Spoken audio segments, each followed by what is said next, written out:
Welcome to Whole Life Living TV show, radio, network, and television.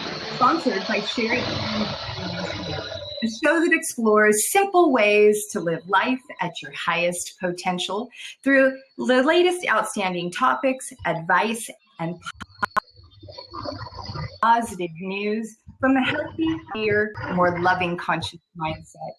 Internationally known guests and everyday people sharing ways to believe and apply it towards mastering your dreams and life. I'm Sherris Gideons. I'm your host. I would like to thank you so much for joining me today.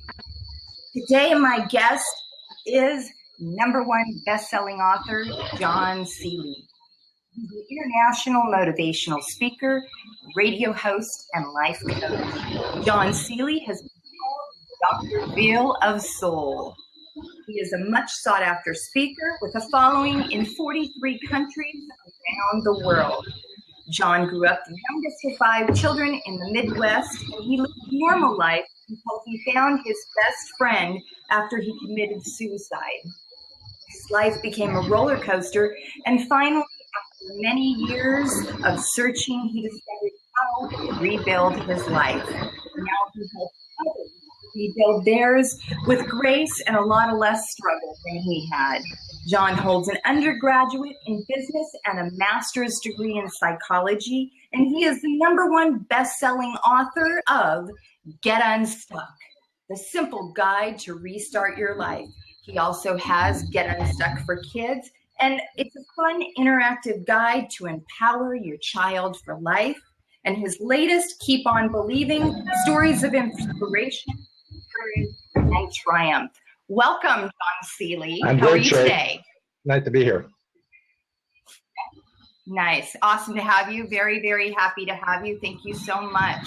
So I want to get right into this. So let me start out by just asking our followers, if you look on the left, you have a little telebird for Twitter. Please Twitter that out to your followers. And you also have Tell a Friend on Facebook. I greatly appreciate it if you'd share it with all of your friends and your following. I also want to thank all of you today for joining us. If you have any questions of John or myself during the show, you can push,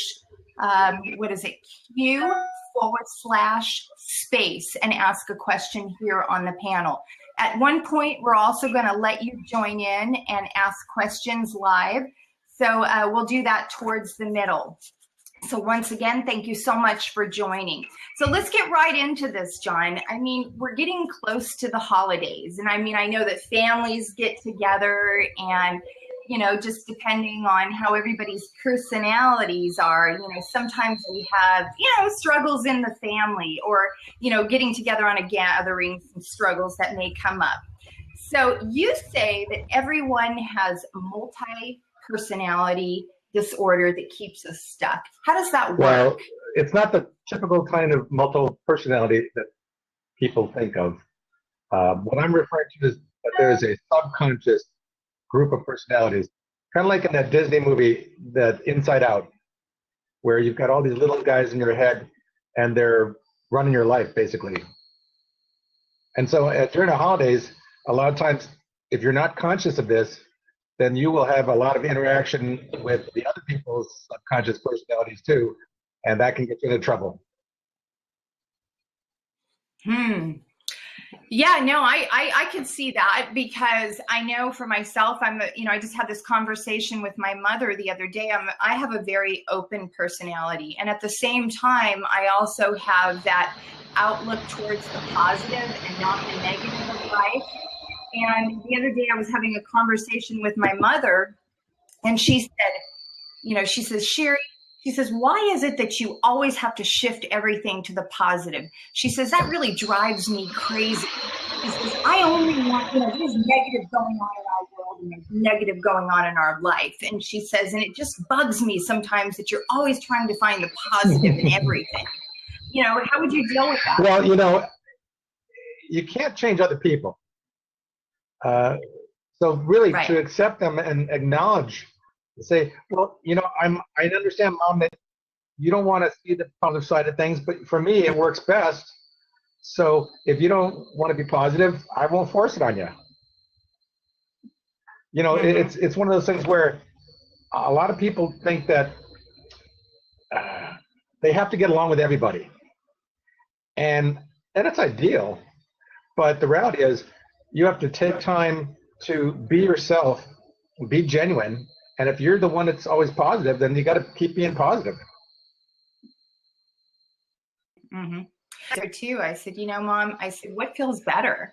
I said, does being positive feel better, or does looking at all the negative that's going on in the world feel better? I said, weigh the two. I said, you know, I know that when I turn on the news, I call it CNN, constantly negative news.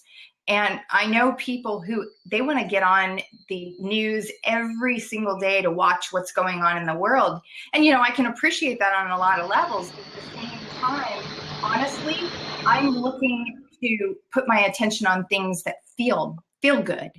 Yeah, you know, I do the same thing. I actually used to watch news all the time, and I actually bought cable for my parents, you know, decades ago when it was new, and they had it tuned to CNN all the time. And really, news, what is news today, is really the negative news. And so I decided I needed to take a break, a fast from the negative news. So I found that my life got better. I'm a lot happier, and I do keep aware of the certain things that happen in the world, and I try to send positive energy to that, but I don't dwell on it. And a lot of people do, and that's why their lives kind of get stuck. And so in reference to that, you know, as we're approaching the holidays, obviously we've got Thanksgiving coming up this week, and we've got Christmas coming up, and we're gathering with the family. How would we deal with multiple personality disorder? Give us some examples of ways that we could do that. Well, the first thing is to be aware that there's these subconscious things going on. You know, we have fears that may be founded in reality from a long time ago that are still running our lives. We may have, for instance, this is a typical one. A parent criticized you, and you remember it. And oftentimes, they have no clue what the hell they said. And you hold on to it for 30 years, 40 years.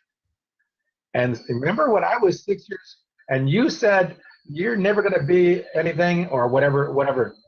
And then that will come back during Thanksgiving, because she'll say something, and I'm just making up, you know, maybe your mom would say something like, you're not cutting the carrots right.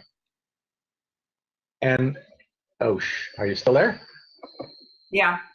Uh-oh. Hello. Try this again. I'm here. Are we still connected? Yes. I hope it's working. Okay, good. I hope I didn't swear. The point is that we have to be aware of what's really going on. If we have an old wound, it can get triggered by something in the present.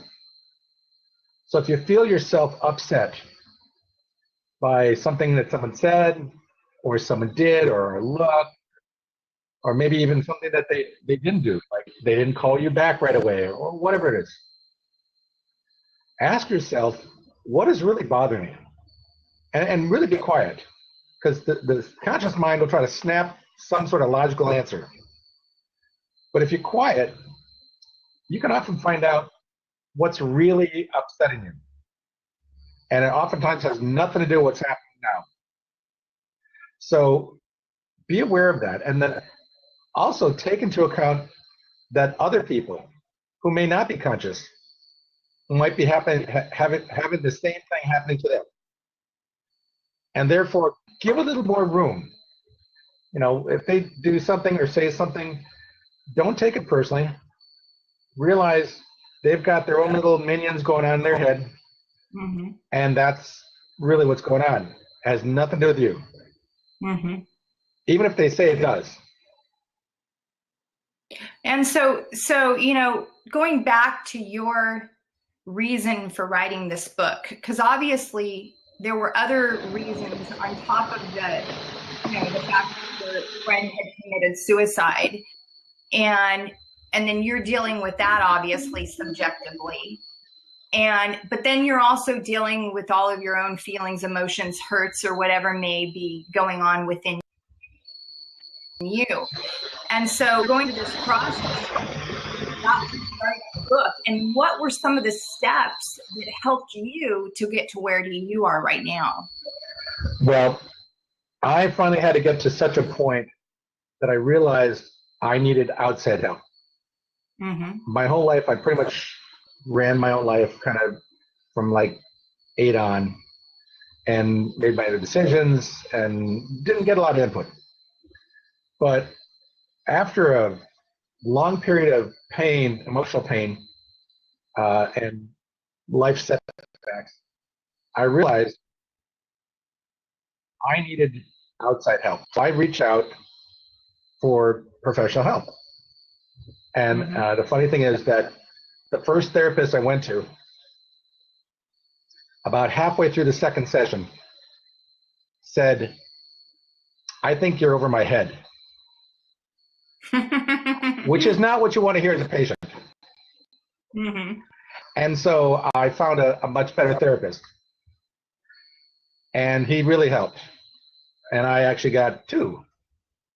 I got another one that I joined, and I went to a group, and then I remembered Barbara DeAngelis.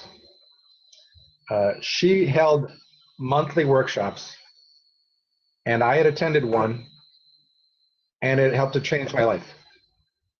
And I decided I wanted to go back and take that workshop again. And I took 4 of them. And each one was like 5 years of therapy. I really did a lot of healing. And then from then on, I began reading books. I found lots of good books on healing and growing, and I just could not stop. And then I went back and got my master's degree, studied it even more. I went to workshops, all the authors, and I found that the answers were there. And most of all, it wasn't about other people's answers. It was about my answers, the ones within me. And by going to these workshops or reading these books, I learned to look inside and listen to what was going on. And when I work with people now, I tell them, I'm not going to teach you how to heal yourself. I'm going to teach you how to find your own answers, and that will heal. And so there's a lot of different things I learned. We can go through them at some point. I just want to let you know that the overall picture I want to give people is really that if you really want to change, if you really want to have a better life, you can have it. If you want to have better relationships, you can have them. And it's about changing what's within you. Do you think that we need to go through struggle? Do you think that we need to suffer through pain to come to a point in ourselves where we surrender, obviously at the level you're talking about, and find those answers inwardly? You know, for me, yes, I did. Yes, I did. I think I wouldn't have really reached out or looked. I mean, I shifted my whole direction of my life. And without that pain, I don't think I would have done it. But for some people, if they really are just aware and open to change, they can do it without all the suffering and the pain. So it's a choice. It's like, I have people that come to me and go, well, my life isn't really terrible, but I want it to be better. And I go, great. And you can do it without all the pain and suffering. But if you want to wait until you're forced by life into a place of, say, severe challenge, then that will also force you to do the thing. because you're here to learn. And you can choose, do I want to get the lessons easy or do I want to get them rough? And unfortunately, a lot of people do the rough ones and don't change because they want to blame someone else. And if you blame someone else, you can't change. You don't have the power. You gave them the power. So it's about accepting your responsibility, and that means your ability to respond. Right. You say that people are to blame for where they are in their life. Well, I don't put it as a blame.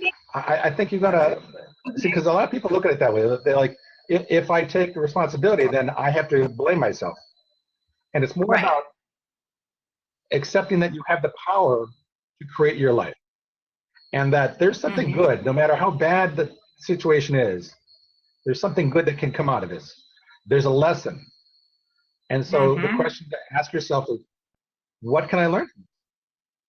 And then as you get that answer, learn from it, and then you don't have to get the lesson again. And if you don't, you will get the lesson again. Do you think that people have the tendency to compare themselves to others as far as their success levels or, you know, their joy and their happiness? I absolutely think that. I think that's a human trait. Society certainly does it for us, whether we'll do it or not. But yes, I think a lot of people do compare themselves. It's like you can compare how successful you are, how much money you have, how many friends you have, what kind of relationship you have, what you look like. I mean, you know, there's all sorts of things. And if you keep doing that, you're going to be miserable. You know, I have to say, I'm trying to remember the actor's name. Matthew McConaughey, in his acceptance speech for the Oscar, he said, I'm only competing with myself to be better. And that's a really good way to live. Well, I think it has a lot to do with people looking back at the past. They're looking back at all of their failures from the past and their struggles from the past instead of observing more right now with what is showing up in their lives so that they can more identify with what they truly want in life. You know, because I myself, you know, you see all these people out here doing because they're seeing people who are out there making money. They're seeing people who are successful. And you notice how I'm saying seeing with the word, with my eyes. But so many people need to be aware that it's not about seeing with your eyes that's causing so many of these, you know, things that they want to show up in their lives. It's actually learning more about going inward and recognizing what that feels like. What does this success feel like that you believe you want in order to be happy? You know, what does happiness feel like? If you were there right now, what would it feel like? Because I know from my own personal experience that as I've grown in myself and learned to really embrace and embody today, and the different things that cause happiness in me today, the more of that shows up today for me. Well, I agree with everything you said. And I want to get back to the multiple personality disorder. Yeah. Because if you say that you want to be successful and you've worked at it and you haven't hit it yet, there's another part of you that doesn't want it. And it's winning. And so that's what you have to pay attention to. You look at your results. If the results aren't what you want, there's another part of you that wants those results. So you need to give that part of your voice, find out why it wants that, and then reassign it to a new job to get the results that you want. And that's one of the things that's very critical. Most people don't catch the subconscious part of them. It drives their lives most of the time. But if they don't consciously realize it, it's like there's two people in a canoe, and you're both paddling. And if you don't end up where you think you're going, the other person's got a better control of the boat. So you got to get conscious of that. By the way, the other part of you knows that you're there. So it knows that it can kind of get around you. So if you don't pay attention, it will take control. And so how do you pay more attention? I mean, what are some ways that you can do that? You know, there's a lot of things. Literally by just asking the question, like, what do I really want? Why am I doing this? Because if you're doing something and you know that it's not going to get you what you want, that's your subconscious part driving the bus there. And so ask yourself, why am I doing this? There's an answer, and it'll say it. I've had many times, and that's, well, okay, that's where you might seem like you're schizophrenic. There's more than one voice in you. So if you ask a question, you literally will have an answer that can come out of you that you're going, this is not me, who's talking? And it's your subconscious mind. And he'll say, or she'll say, it's because of this. I want this. You told me you want this. And then you go, yeah, I was 6 when I said that. You know, and it goes, oh, well, I don't know the difference. So it's about paying attention like that. So meditation, journaling, free-form writing, there's a lot of things like that that are great.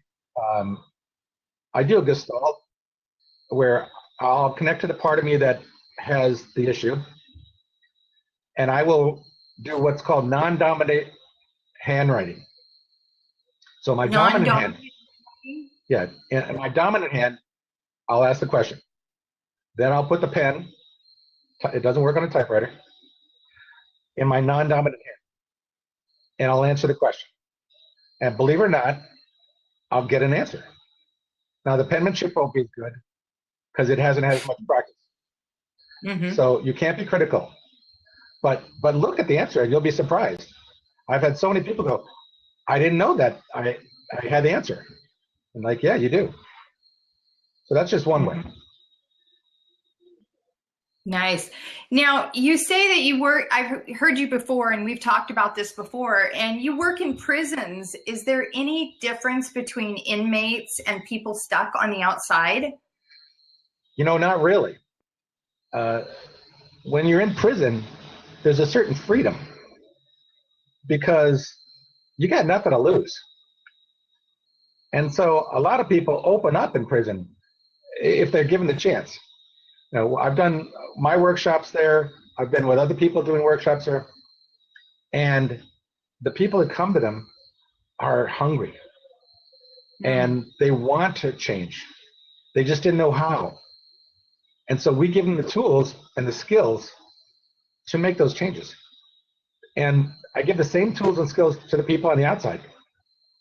The thing is, the people on the outside don't know they're in prison. And even more than that, they don't know that they've got the key to the door. So working with people on both sides, it's really a matter of wanting to change, wanting to do something different to get a better life. You know, Einstein said, to continue doing the same thing, expecting different results, is insanity. And I see a lot of insane people out there. They're doing the same thing, keep expecting a different result. And more importantly, here's another kind of idea that people need to have. Everything that you don't want, everything that you do want, that you don't have, is outside your comfort zone. Because if it was in your comfort zone, you'd have it. So you have to be willing to be uncomfortable to get what you want that you don't have. And many people are unwilling to be uncomfortable.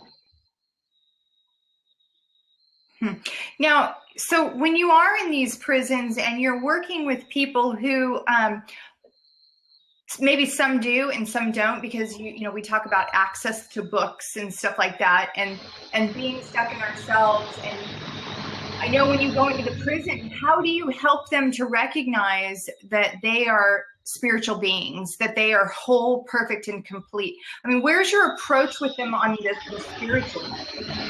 Well, I was just doing a series of workshops in some churches recently. And in fact, one's posted on Facebook today. But anyway, I had the pastor talk to me and said, John, your work is very spiritual, but you don't say that it is. And I said, yeah, people need to know it. Because some people have a resistance to doing spiritual work. Mm-hmm. But we all want to feel good. We all want to be loved. And forgiveness is one of the keys that I talk about. In fact, it's in the video today. But that's one of the ways I make people aware that they are spiritual beings, because I ask them to forgive themselves. And the more they forgive themselves, the more that they will forgive others, the more that they will look at life differently. You know, you talk about your mom being negative. I bet she wants to forgive herself. And if she could, she'd see things differently. And that's a big thing. For me, forgiveness was big. I had to forgive God. I had to forgive my friend. I had to forgive myself. And once I started doing that, amazing things started happening. I love that you brought the forgiveness side into it, because I think that has a lot to do with my mom's attitude towards life, because I had a brother 7 years younger than me, and he committed suicide at 35 years old, leaving 5 children behind. And there's been so many times that she's just struggled with her feelings around that, and she gets mad and she gets angry, and she says to me, "You'll never know what it feels like to lose a child." And I'm like, well, I don't want to know what it's like to lose a child. I'm like, I understand, but I'm always telling her to forgive herself, because she beats herself up on suicide. But for my, my drug addiction, when I was drug addicted and had my own massive heart attack and nearly lost my own life. So there's these, feelings that are going on inside of her that she struggles with, and she doesn't want to forgive herself. Yeah, that's a big thing. I felt guilty when I didn't know that my friend was suicidal. I felt guilty that I survived. And I felt angry at God. I felt angry at him. I felt angry at a lot of people. In fact, at one point, I really hated everybody.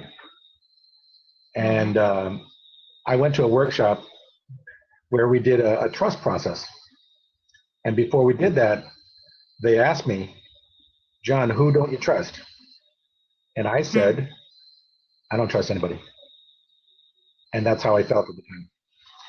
And the thing about trust is, whenever you have a trust issue, it's that you don't trust yourself. You don't trust your own judgment of who to trust, who not to trust. And that's a core issue. If you can't trust yourself, who can you trust? No one. So when it comes to forgiveness,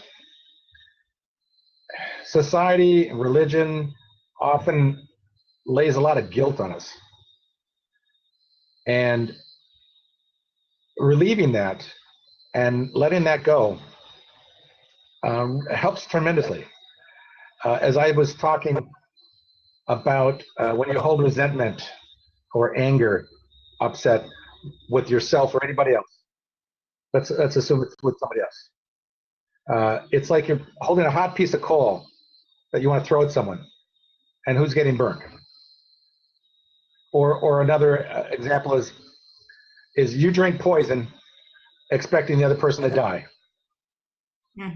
And what's happening? And holding that resentment in is poison. And it does literally cause dis-ease in your body. So yeah, forgiveness is a big thing.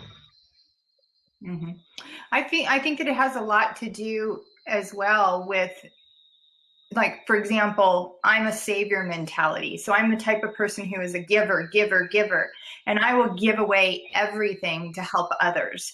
And that's been my way of being most of my life. And so when I had my second heart attack, delivering my twins, I think during that time, that's really what was a cause to eventually my having the heart attack, because I wasn't putting myself first during my pregnancy.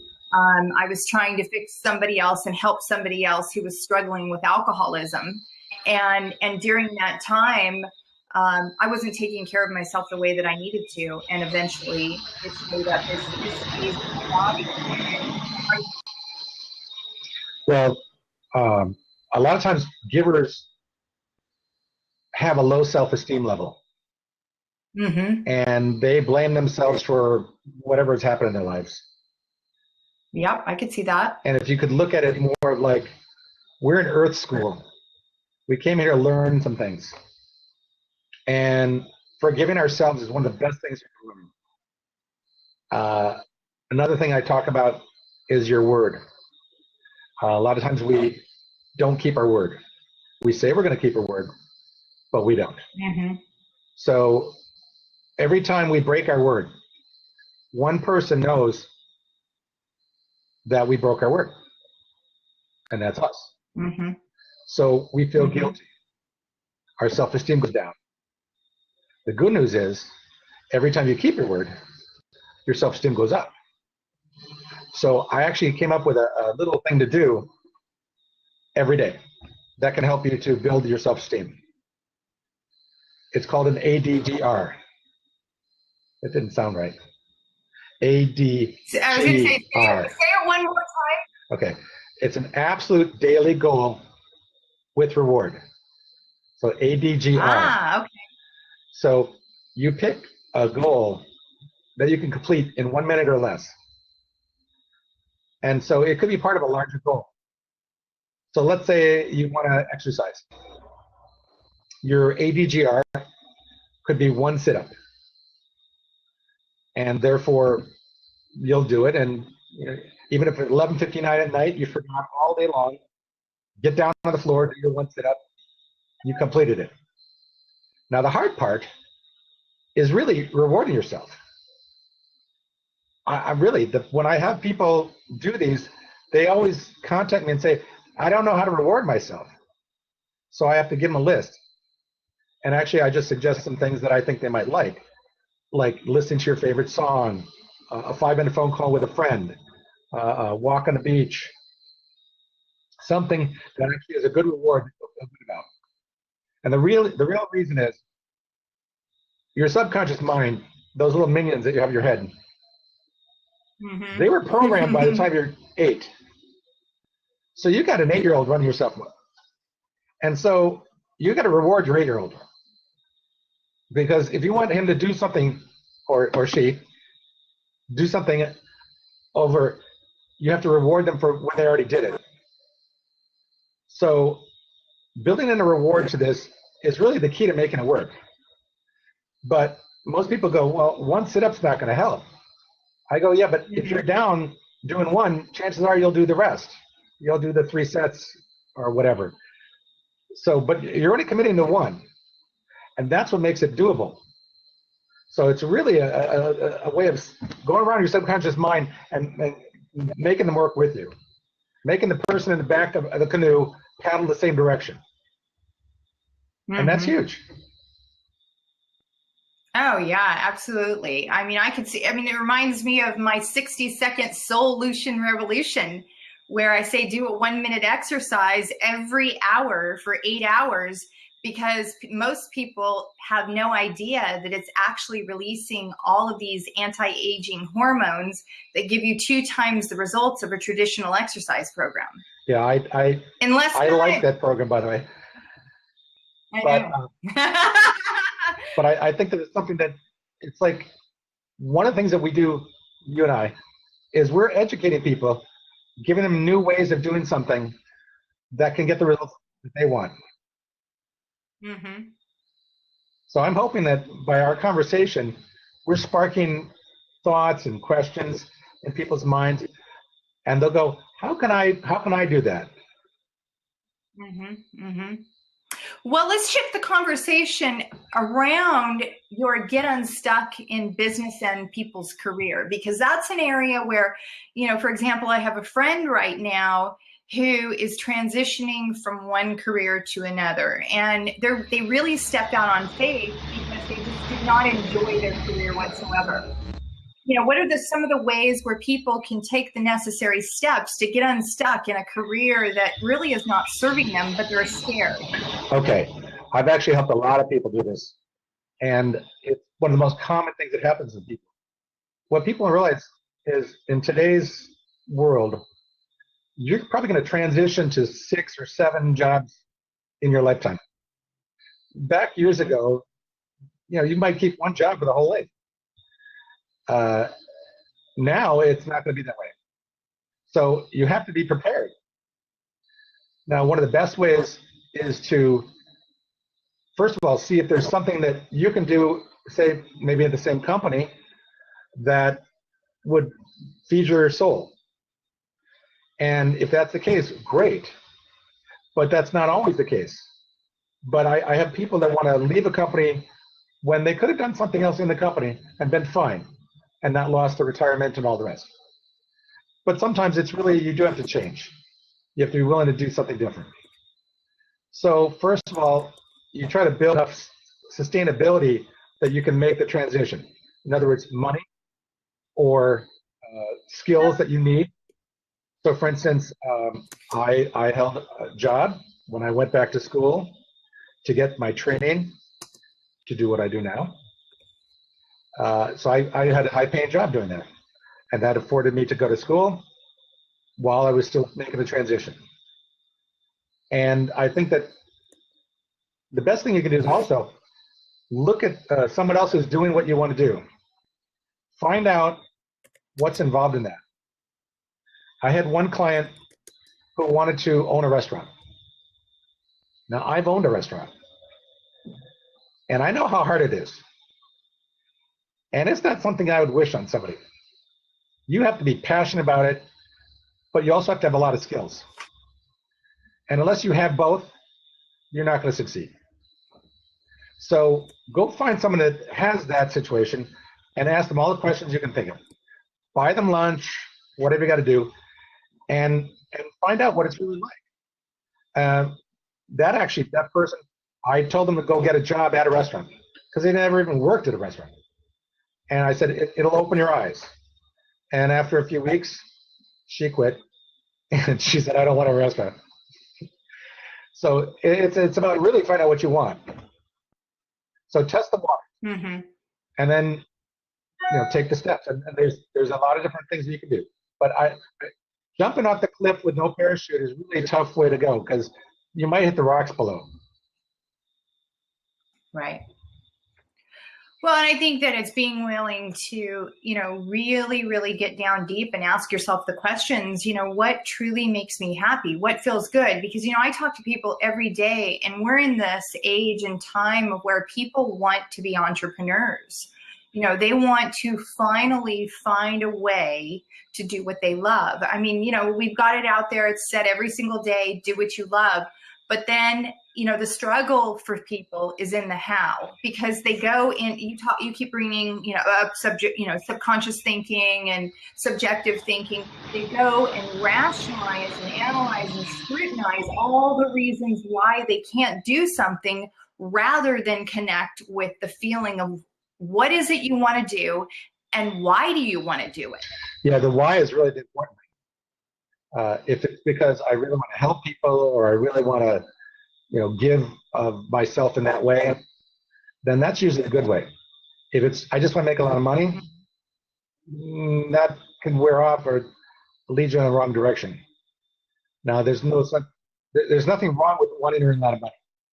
That's fine. But you got to have the passion behind what it is that you're doing to earn that money.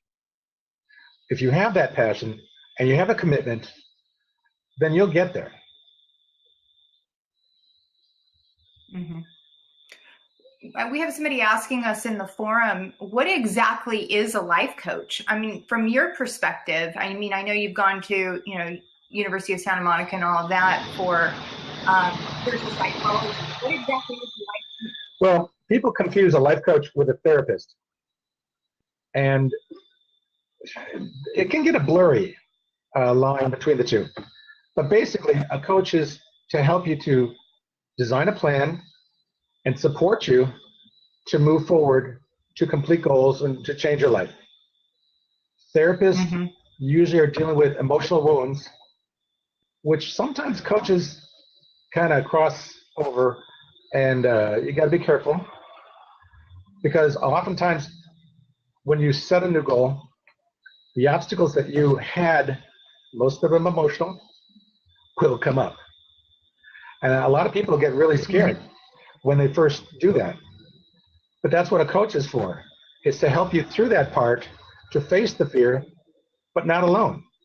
And to have the support and the guidance to say, oh, I know how to do that. Here's how we get around that. Here's how we get through that. And a coach is really a cheerleader. It's a support, a teacher. It's everything you can think of that helps support people moving forward. So if you can look for somebody that will be on your team, and you could marry one. We get great people that can be supportive of us, but sometimes it's the very close people to us that are the ones that are holding us back, and they don't even know that they're doing it. Which is why you want a coach, because a coach can help you and not have that emotional connection of I want you to stay where you are, but rather that I see the greatness in you and I want to support you to get there. Well, you talk about sources of free sources of support during times of change. What are those? I mean, what do you mean by that? Well, again, that support could be someone that's close to you, could be a friend, could be a group. I joined 3 groups when I wanted to write my first book. In other words, there were 3 mastermind groups because I wanted to be with a bunch of people that also wanted to change their lives, to step outside their comfort zone. And so I found 3 different sets of groups. I said, here's what I want to do. And I had a lot of people supporting me. Said, John, this is great. What can I do? John, did you write that paragraph? Did you do this? And so I did it. And support is a counselor, a coach. I've had both. It really depends on what your needs are at the time. But you want to build a support system, because when you set new goals, you're going into uncharted territory. So you want someone who will be with you when you hit those bumps. And if it's your family, great. But a lot of times they're there in a certain way, but they can't really understand what you're doing. And like I said, sometimes they even have a vested interest in you not succeeding. So test the waters, find those people who will support you. And ideally someone who's been through that, so that you can say, oh, I know that. I've been down that road. Here's how it goes. Here's how to get over it. Right. Well, I would think that it would be people who have achieved what you want to achieve, or who have, as you've said, been through what they're going through, and who have succeeded in, they've got ingredients to a recipe that took them to greater levels of success or happiness or joy, or overcoming those particular issues they're facing. Yeah, it's not always the case that people who have succeeded at something want to help other people to succeed at it as well. And that's but sad. If you can find someone like that, that'd be great. But don't you think that will just support you no matter what you do? That's valuable. Well, I think that has a lot to do with your own thinking, because when we're going back to thought, I think that if I am confident enough within myself, I have the faith within that source that we've been talking about within myself, then what I'm putting out there is the trust that I'm going to pull to me people who are in alignment with me on a greater level. Yes. Being conscious of that, being aware, because you do attract people, but if you're not paying attention, you might miss them. And it's like in the Jim Carrey movie, Bruce Almighty. Oh, right. He's driving down and he goes, God, give me a sign. And then the big sign truck flows in front of him. He wasn't paying attention. But we get signs all the time. And we get people that come into our lives. And if we don't go, oh, hey, they can help. Or, hey, look, if they're doing something I want to do, maybe I can talk to them, or whatever it might be. I mean, you don't want to just impose. You want to make it a win-win situation. So I always try to build in something that gives them a benefit along with getting a benefit. No, I agree. I agree. Absolutely. Awesome. Well, we have just about 10 minutes left here, and I really want to move into your other book that I just, am very passionate about, and that's your Get Unstuck for Kids. I mean, we live in a time when I think it's extremely important to bring this awareness that you and I have been talking about to kids, to really get them to that place within themselves where they recognize they do have a choice. And tell me a bit about the book and, what you're doing with it right now and some of the steps that you're helping with. Well, we're going through a lot of exciting stuff right now. You're right. I really realized that my thought was, boy, if I had this information when I was a kid, my whole life would be different. And so I wrote the book, and we put stories in every chapter where the story has children in the story, and they go through an experience that teaches them the lesson of the chapter. And that way they can understand from their point of view how it affects their lives. But more importantly, just like in my first book, I have questions at the end of each chapter. And actually we added extra processes for the kids. And we want them to answer the questions about the story to show they really got the point of the chapter. And one of the questions I put in is meant to help bond with the adults, whether the parents or the teachers or whoever's reading the book with them. And one of the questions said, as the adult, tell the child how you learned this lesson. And for some people, they'll say, I just learned it with you because I just read it with you. But otherwise, they might say, well, when I was your age, here's what I went through. Because I don't know about you, but my parents never told me anything they went through. And I would have loved to have learned how they did it. And more importantly, as a child, you see your parents differently when they tell you that they were a child and they had to learn this too. But it's really powerful. It's a gift that will help them in their whole life. And we've had so much response to the first book, the Get Unstuck book, in Spanish, which is Libérate, that we're actually doing the children's book in Spanish too, because we think that there's a huge market out there that really needs to be reached to help change their world. Nice. And now you live in Mexico right now, so you probably have a huge advantage right now, really, to bring that awareness to Get Unstuck and Get Unstuck for Kids to the Mexican community. Yeah, and actually we've been doing workshops here and in the States because there's a lot of Spanish-speaking people in both places, and they've been really open to it. They've been really getting the message and really loving the concepts that we've been coming across with. In fact, the little video we put out today is bilingual, so we do it in English and Spanish. And because again, we are so universal. People are people, and we all have the same needs, and we all want to have better lives. And so my goal is to offer tools and skills and knowledge that will help people do that. And if we can start them off earlier in their lifetime as possible, the better their life will be.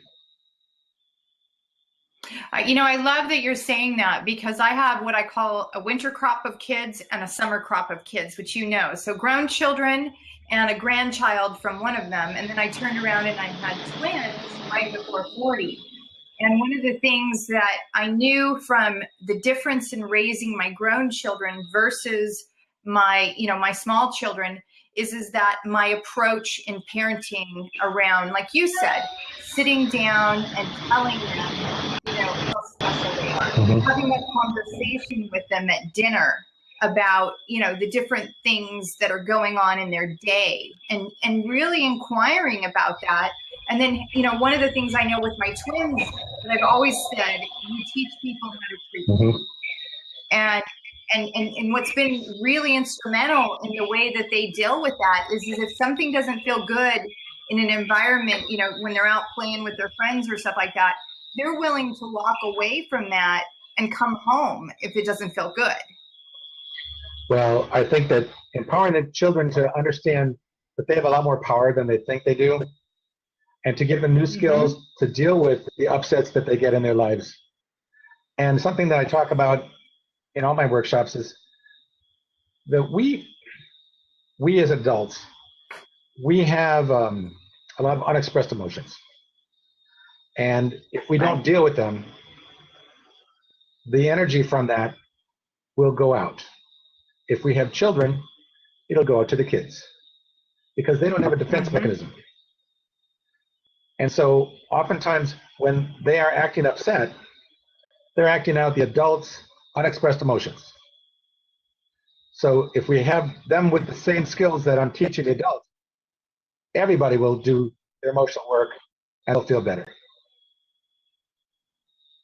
I love that you're saying that because, you know, that is so huge. And I can be really completely honest about that in my own personal growth, because sometimes I get really busy and I'm doing things and I get rushed and, you know, I'll yell at one of them and I'll, you know, and because I've taught them these skills since they were little babies, they'll literally say to me, you need to watch your behavior. You need to do a behavior check on yourself because they'll yell back at me and I'll say, why are you yelling at me? And of course, what they'll say is well, look at yourself because you're yelling at me.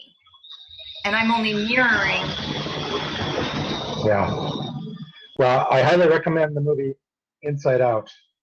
It'll be good for the kids and the adults. Yeah. It's really funny too. I loved it.